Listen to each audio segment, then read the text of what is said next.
Big Apple's real estate market is taking another hit. Google co-founder and billionaire Sergey Brin reportedly dumped his stake in a New York City investment fund for pennies on the dollar. Landlords are suffering from rent controls and explosive costs under Zohran Mamdani's administration.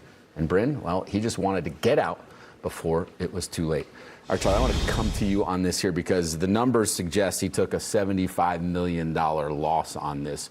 I wish we were all in that position. Worth how much? Yeah, I don't know. 75 billion? 75 billion, 100 billion. In the scheme of things, that might not be that much. But because no, it man, could cost him more the staying. psychological pain of loss is the taxes that he's going to have to pay.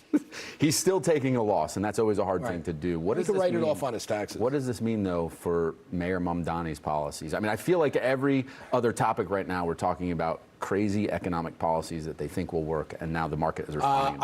I've been following muni bond prices on this, particularly short-term municipal bond prices, because, well, you know, there's been reporting on this on how New York City faces a weird cash crunch. Like every business faces cash crunches every now and then, right? Yeah. You kind of budget for that. You hit the short-term borrowing markets because, you know, Fox doesn't have all the money in it, you know, coming in all at once to pay us, right? So it rolls commercial paper, right?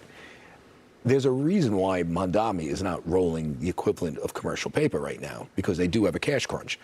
And it's because these notes that he would have to sell, they're called revenue anticipation notes or tax anticipation notes, the interest rates would be huge on it. Yeah, astronomical. They're compared to the rest rising. of the country. And then if you look at New York City muni bond prices, we are, you know, the prices are going down, the yields, you know, the premium you have to give a holder to buy it going up. And here's the interesting thing. He's a commie. He believes in sort of the warmth of collectivism, right? He believes in there's no money in that. Believes in taking private property, right? Because he said it. Believes in, he hates the tax, he hates the rich, you know, or he thinks they're useful idiots. And we're not even getting into the weird cultural stuff he's into. This is just the budget side. But he has to tap the capitalist system known as the municipal bond market. Now, at some point, there's going to be a divergence between those two. And you're just seeing signs of it now. When that happens, I don't know, but there has to be. Never before has New York City been run by a communist. The last time the municipal bond market rebelled was in the 70s, when it wasn't quite communism. It was just rank incompetence in City Hall. You know, you didn't have any sort of budget systems, you know what I'm saying? And they were like, whoa, enough's enough. This is a little different. Like, will the municipal bond market finance a commie? Well, does that force the hand, right? Does the tide turn the other way when the interest costs go higher? I mean, you're a real estate owner here, proud, you saved for it.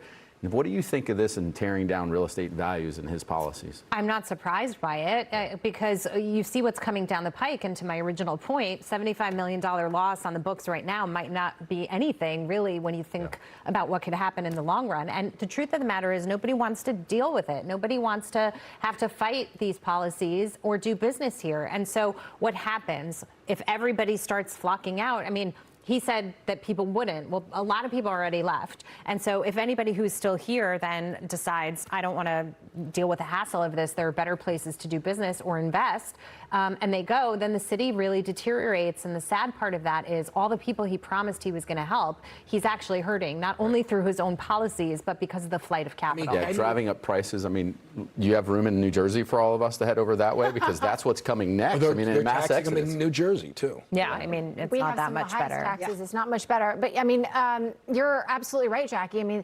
Mamdani got elected on the promise that he was going to make, you know, New York City more affordable, that he was going to restore housing, and all of his policies are doing the exact opposite. With the talks about taking private property and making it public, you know, with the talks about, you know, punishing landlords. I mean, he needs people like this to stay and invest in the city.